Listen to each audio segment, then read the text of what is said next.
ഇപ്പൊ എന്താണ് അവസ്ഥ? എന്താണ്? തലയ്ക്ക് ഭയങ്കര പെരുപ്പ. നല്ല പെരുപ്പുണ്ടോ? ആ. ഛർദിക്കാൻ വരുന്നുണ്ടോ? ഓ, ഞാൻ വരുന്നില്ല, ഡോക്ടർ പോയി ഛർദിച്ചു. എടോ അതല്ല, തനിക്ക് ഛർദിക്കാൻ വരുന്നുണ്ടോ? എനിക്ക് ഛർദിക്കാൻ വരുന്നില്ല. ഹേ, ഛർദിക്കാൻ വരുന്നില്ല? ഇല്ല.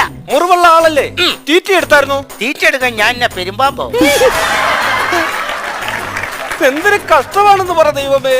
ഇവിടെ മുറിവുള്ള ആളല്ലേ താൻ? അലർജി വല്ലതും ഉണ്ടോ എന്നാണ് ഞാൻ ചോദിച്ചത്. അലർജി വല്ലതും ഉണ്ടോന്ന്? അലർജി എന്ന് പറഞ്ഞാ വൈകുന്നേരം 2 എണ്ണം അടിച്ചില്ലെങ്കിൽ അലർജി ഉണ്ട്. ഉണ്ടോ? എനിക്കും ഉണ്ടോ ഇത്? എന്തായാലും അലർജി ഉള്ള സ്ഥിതിക്ക് തനിക്ക് ഞാനൊരു പെൻസിൽ എഴുതി തരാം. അതിനെ ഈ പേന തെളിയേ. ദൈവമേ,